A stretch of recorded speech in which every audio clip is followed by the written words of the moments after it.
Hello dear friends, कैसे हैं आप सब लोग। होपफुली आप सब लोग बहुत ही बढ़िया होंगे। तो आज की वीडियो में हम लोग देखने वाले हैं लिमिट टेस्ट फॉर क्लोराइड के बारे में। ये हमारे pharmaceutical inorganic chemistry B pharma first semester का टॉपिक है। आज की वीडियो काफ़ी इंपॉर्टेंट होने वाली है। इससे पहले मैंने एक लिमिट टेस्ट के नाम से वीडियो अपलोड कर रखी है ऑलरेडी, तो यार उसे ज़रूर देख लेना, क्योंकि मैंने उसमें बताया कि लिमिट टेस्ट क्यों परफॉर्म किए जाते हैं, यानी कि उसके क्या इंपॉर्टेंस है। तो अगर आपने वो वीडियो देख रखी है तो बहुत अच्छी बात है, नहीं देखी है तो उसे देख लेना। और बाकी चलो वीडियो स्टार्ट करते हैं। देखो, लिमिट टेस्ट फॉर क्लोराइड का क्या मतलब है। हम किस लिए परफॉर्म करते हैं? हम इसलिए परफॉर्म करते हैं, हम ये पता लगाते हैं कि इम्प्योरिटी एक लिमिट से ज़्यादा तो नहीं है, ठीक है।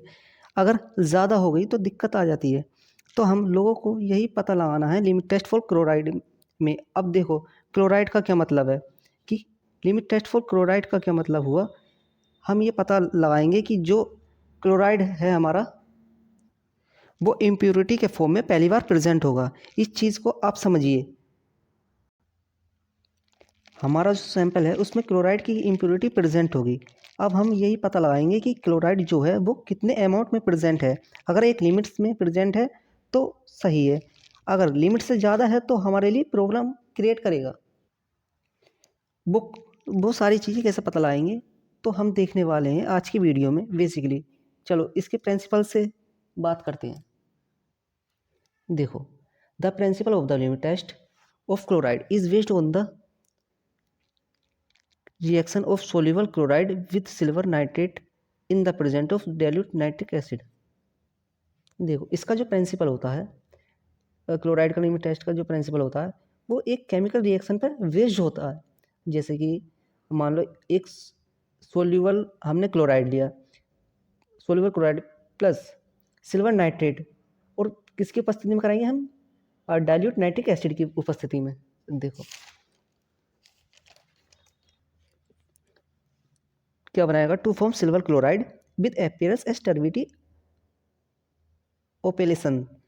तो सिल्वर क्लोराइड बनाएगा विच एपियर्स और appears as turbidity and opalescences, मतलब धुंधलापन।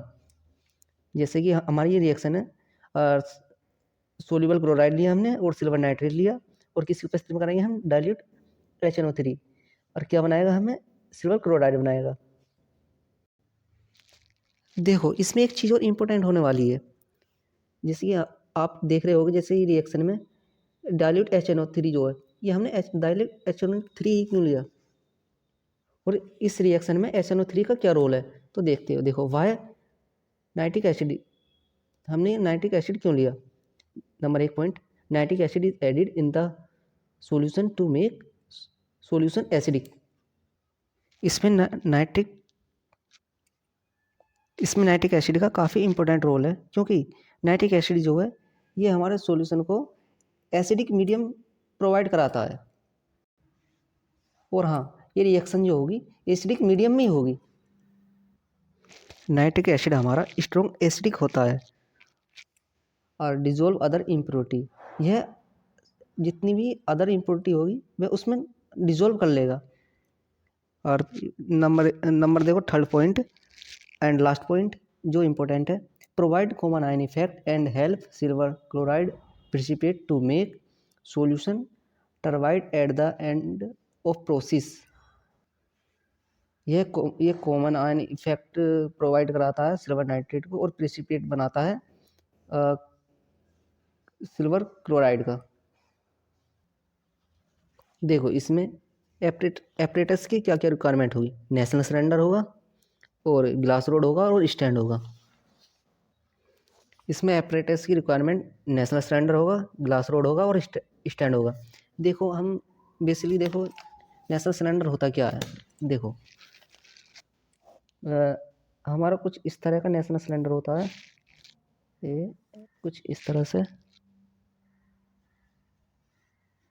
ये इस तरह से, और यहाँ कुछ पॉइंट होते हैं। जैसे 0 से स्टार्ट होता है, जैसे 10, 30, 40 और 50 तक। देखो, 50 तक ले लिया हमने। और अब है हमारा दूसरा ग्लास रोड।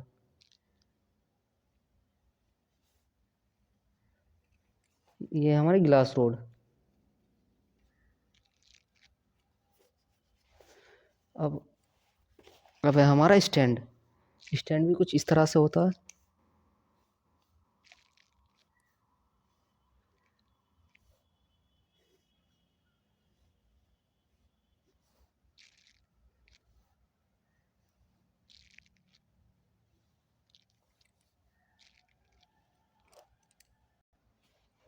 देखो ये हमारा स्टैंड हो गया,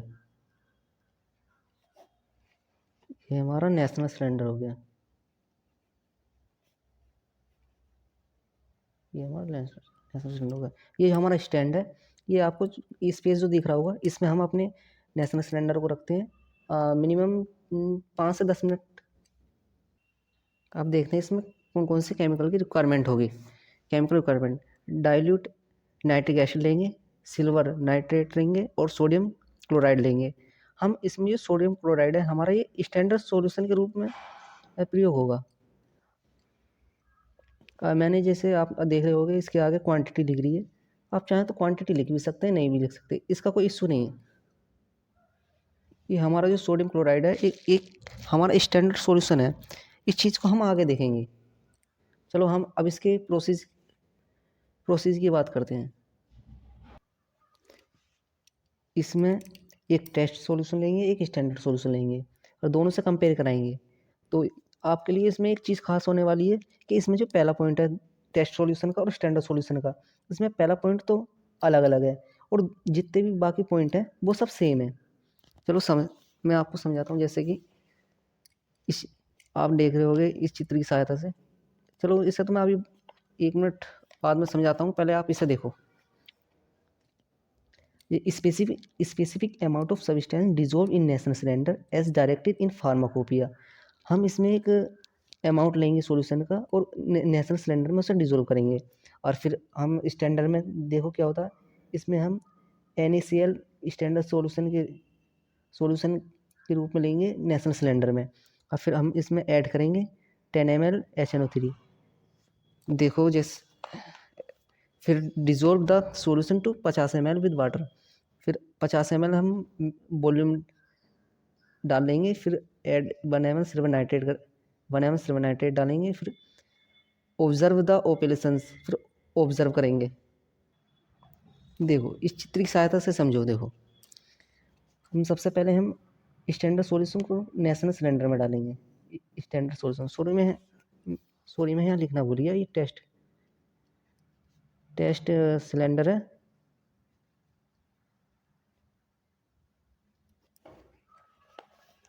और ये स्टैंडर्ड है।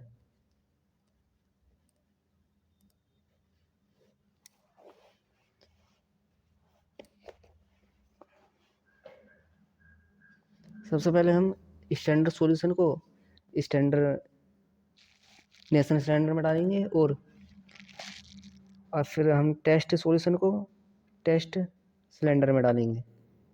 डालने के बाद फिर हम देखेंगे कि अब ऐड 10 ml डाइल्यूट HNO3। फिर 10 ml डाइल्यूट HNO3 इसमें भी ऐड कर देंगे, टेस्ट में और स्टैंडर्ड में भी ऐड कर देंगे। फिर dilute the solution to 50 ml with water. फिर 50 ml water test national cylinder में कर देंगे और फिर स्टैंडर्ड में भी ऐड कर देंगे। इसके बाद add 1 ml silver nitrate solution.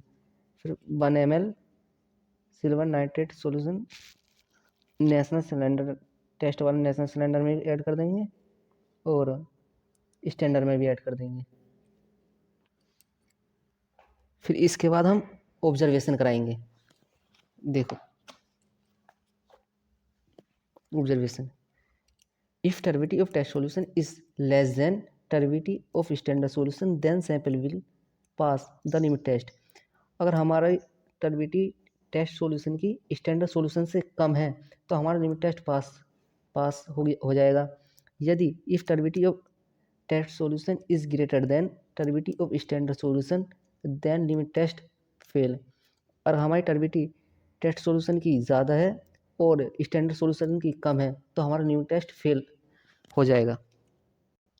देखो समझो, जैसे ये हमारा टेस्ट है और ये स्टैंडर्ड सॉल्यूशन है और इसकी टर्बिटी जैसे मैंने ब्लैक पेन से आप देख रहे होगे कम है, और इसकी टर्बिडिटी अगर ज़्यादा हो गई तो हमारा लिमिट टेस्ट जो है पास पास हो जाएगा। और जैसे आप देख रहे होगे सेकंड में एक नेशनल सिलेंडर बना लेता हूँ मैं।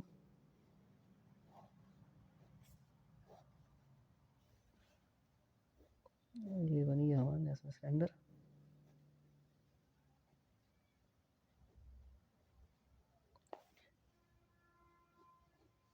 चलो देखो, और जैसे ये हमारा टेस्ट सॉल्यूशन है, ये हमारा स्टैंडर्ड है, और इसकी टर्बिडिटी टेस्ट की अगर ज़्यादा हो गई और स्टैंडर्ड की कम हो गई तो हमारा न्यू टेस्ट फेल हो जाएगा। सो आई होप आप लोग समझ गए होंगे कि लिमिट टेस्ट हमारे क्यों परफॉर्म किए जाते हैं और हमें इनकी क्यों ज़रूरत पड़ती है।